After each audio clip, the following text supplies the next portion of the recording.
Hello and welcome to the Minutes Within the Mist, where we dare the dark to bring you stories about cryptids, ghosts, and other mysteries. Today, I have a request for a vampire story, so I present the Vampire Carter Brothers.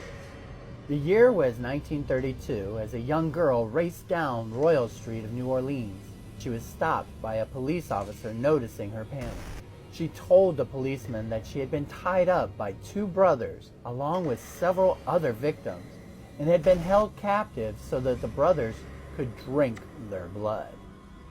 According to the girl's story, she was only able to get away because her captors had been careless in securing the ropes.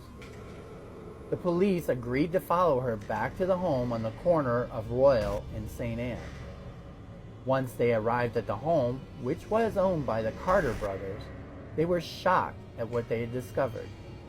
It was exactly as the girl has described, with four other victims, half-dead girls, tied to chairs in one of the rooms. All of the victims had their wrists wrapped with bandages, moist and stained with blood, with two more deceased bodies wrapped in blankets in another room. There was the unmistakable, overpowering odor of death within the air.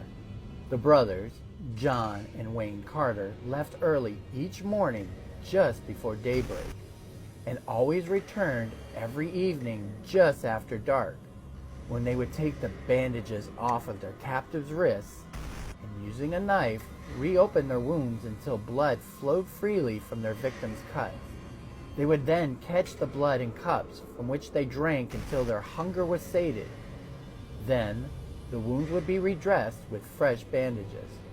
They never spoke and only treated their victims basically as a food source, headed for certain death.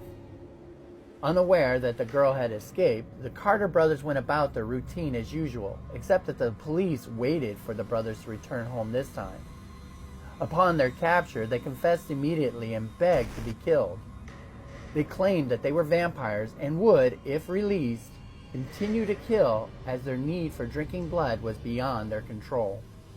The brothers were tried as serial killers, convicted, and executed, though there is nothing reported about a stake being placed through their hearts.